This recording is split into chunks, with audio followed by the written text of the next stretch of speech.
అదైతే egg fried rice ఈ రకంగా కలపాలి ఫ్రెండ్స్. చేయి చూడు చచ్చిపోబుద్ది అవుతుంది ఫ్రెండ్స్. నాకైతే ఎగ్ ఫ్రైడ్ రైస్ ఏమో కానీ మా పిల్లలు చేయబట్టి చచ్చిపోబుద్ది అవుతుంది ఫ్రెండ్స్. మీరు ఎట్లా చేస్తారో కానీ నాకైతే అసలు బతకాలనిపిస్తలేదు ఫ్రెండ్స్. నాకైతే ఎగ్ ఫ్రైడ్ రైస్ ఏమో కానీ మీరేం చేసుకున్నారు సార్ నైట్ కామన్ బాక్స్లో కామన్ పెట్టాను ఫ్రెండ్స్. ఈ రకంగా కలపాలి. చేయి చూడండి ఫ్రెండ్స్ ఎట్లా అయింది, ఎంత ఎర్రగా అయిపోయింది.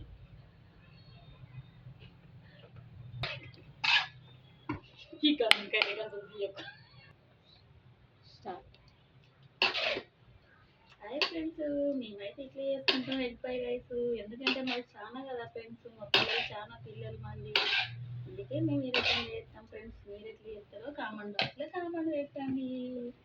ఈ రకంగా చేస్తా ఫ్రెండ్స్. నేనైతే చచ్చిపోబుద్ది అవుతాను ఫ్రెండ్స్. నాకైతే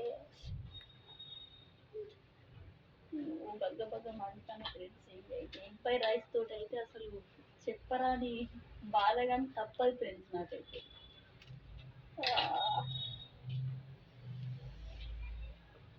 మీరు ఎట్లా చేస్తారు ఫ్రెండ్స్? నేనైతే ఇట్లా చేస్తా మా పిల్లలకు.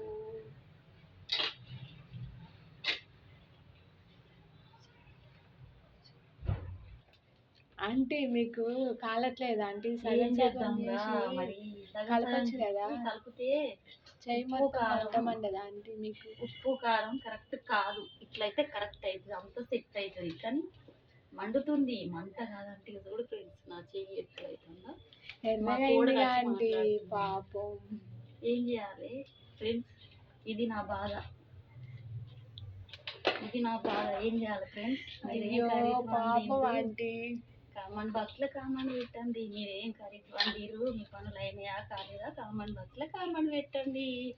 నేనైతే ఈ రకంగా చేస్తాను ఫ్రెండ్స్. ఎగ్ ఫ్రైడ్ రైస్ శుక్రవారం నైట్ మా పిల్లలకు, మా పిల్లలు అంటే నా పిల్లలు అనుకునేరు ఫ్రెండ్స్, కాదు హాస్టల్లో పిల్లలు ఫ్రెండ్స్. నేనైతే హాస్టల్లో వంట చేస్తాను, హాస్టల్ పిల్లలు. కానీ నా పిల్లలు లెక్కనే ఫీల్ అవుతారు ఫ్రెండ్స్. నేను కూడా మా పిల్లలు కూడా మా ఆంటీ లెక్కనే ఫీల్ అవుతారు ఫ్రెండ్స్.